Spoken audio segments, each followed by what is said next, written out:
Hi everyone, welcome to a wee lesson on solving simultaneous equations, one linear, one quadratic.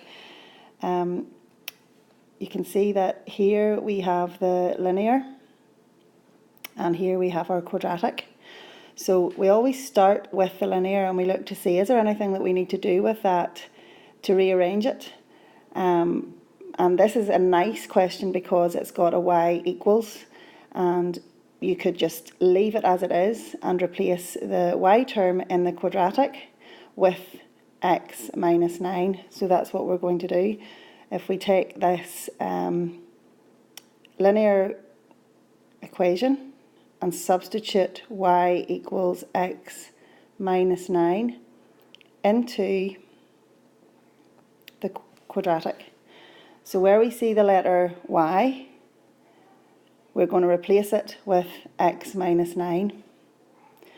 So you will do the following. X minus 9 is replaced with the y, and we have on the other side x squared plus 7x. Now all we have to do is rearrange this. So we're going to rearrange it by taking these two terms and bringing them over to the right hand side. So if we do that, we're left with 0 on the left. On the right we have our x squared plus 7x, and you can understand that it was sensible to leave that there because the x squared term is already positive. And the x term will now come over and it will become minus x. And the minus 9 will become plus 9 on the other side of the equation. So we end up with a simplified quadratic that looks like this. Plus 6x plus 9.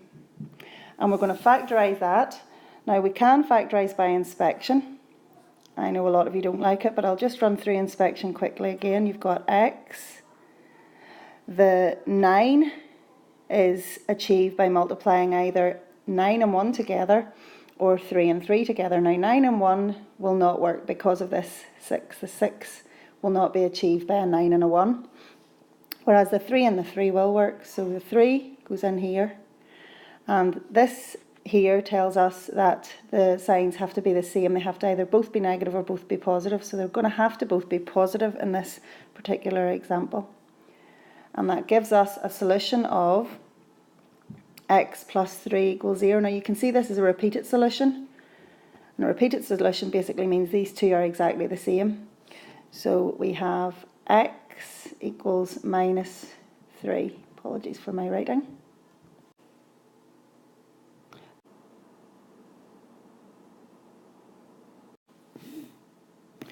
Okay, so now we're going to just quickly run through how you do this with product sum. So your product is 9 and your sum is 6. And just to remind you, product is here.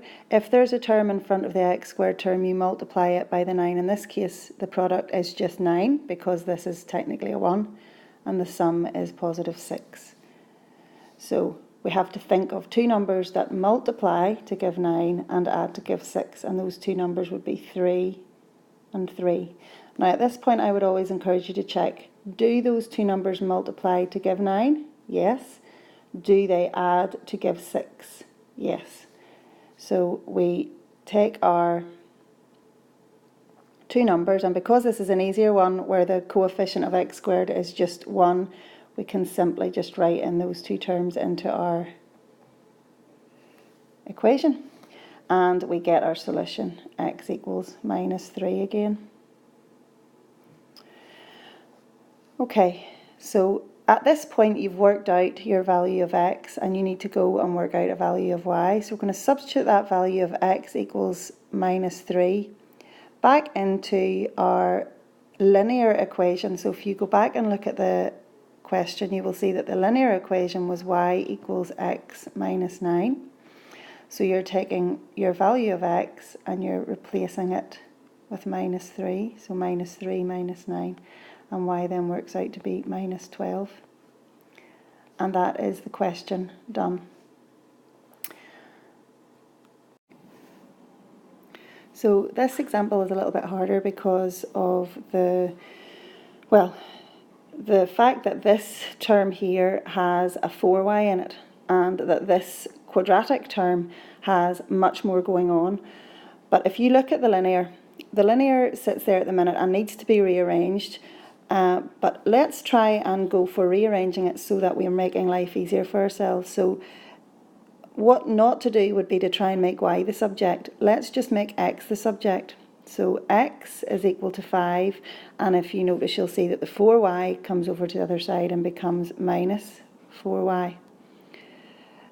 If you try and make y the subject, you'll introduce a fraction, and that will just be really messy. So we're going to substitute this value for x into the quadratic. Okay, now let's look and see where we see x. We see x here, this is an x squared term, and we see x here. So we're doing a little substitution. We are substituting this into the quadratic. So that means where we see x, we're replacing it with 5 minus 4y. And if you write down 5 minus 4y squared, that deals with that part. Then we've got minus, and if you look, we've got x times y.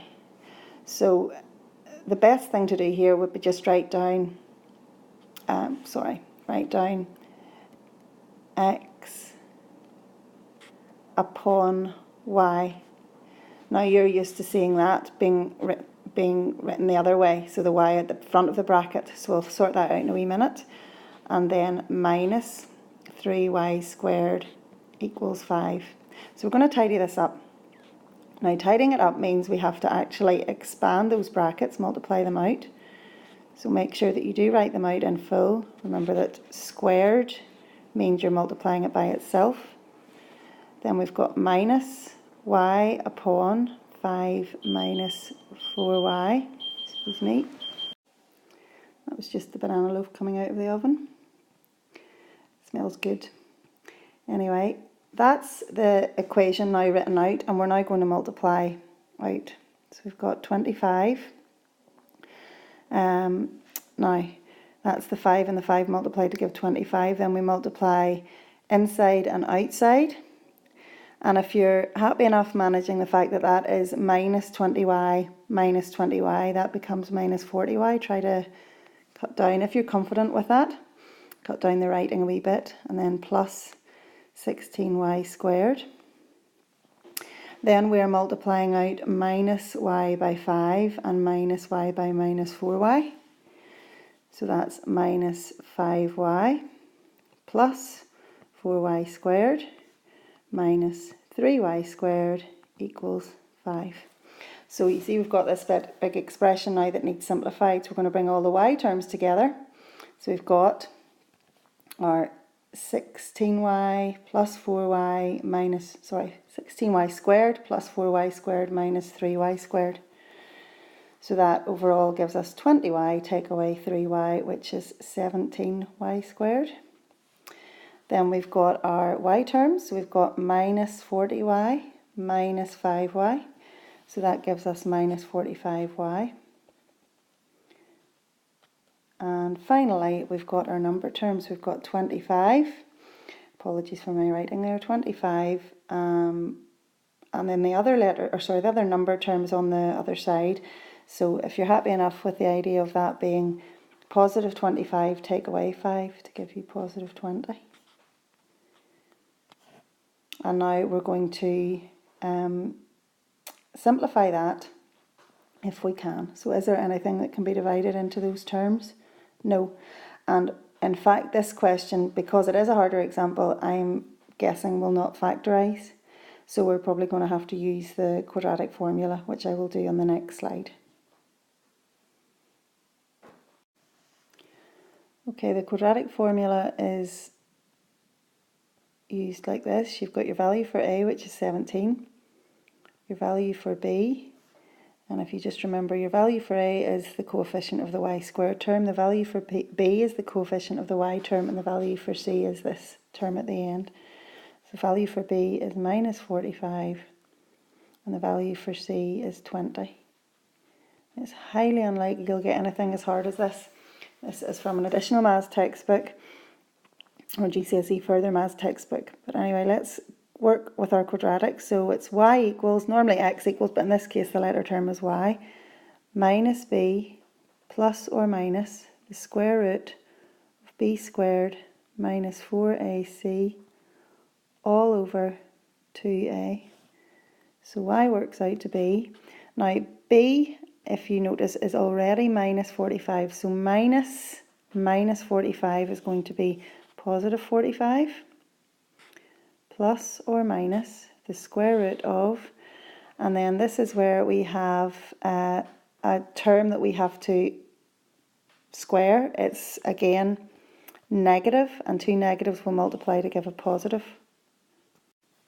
So 45 squared is 2025 minus 4 times our value for a, which is 17, times our value for c, which is 20, all over 2 times 17. So this will give us 45 plus or minus, and the bit in below the square root sign works out to be 665 all over, and then 2 times 17 is 34. Now if you want, you can actually just type all of that into your calculator, but if you type it into your calculator you have to choose whether or not you're going to put in a plus or a minus, so just be careful about that. So what we do at this stage then is we have our solutions. We've got a value of 45 plus root 665 over 34, and we've got a value of 45 minus root 665 over 34, and they will work out to give you little decimal answers, which I'll just quickly work out now. And so you can see our solutions are y equals 2.08 and y equals 0.565. And in the next slide I'll show you how to finish this. Okay, so our solutions were y equals 2.08 and y equals 0.565. And our linear equation is 4y plus x equals 5. So we're going to substitute our value for y into this to get our respective value for x. So when y is 2.08, probably the easiest way to do this, I feel, would be to rearrange and make x the subject of the formula. So x is equal to 5 minus 4y. So x is equal to 5, take away 4 times 2.08 and get our value for x that way. So we'll get a negative answer. We'll work that out in a wee minute. The other one then is when y is 0.565. Exactly the same procedure, rearrange, which you already have done, and substitute in. So 5 minus 4 times 0.565, and we will work that out. And so we've worked out those two answers. So basically we've got our solution y equals 2.08 and x equals minus 3.32, and our other solution y equals 0.565 and x equals 2.74. Done.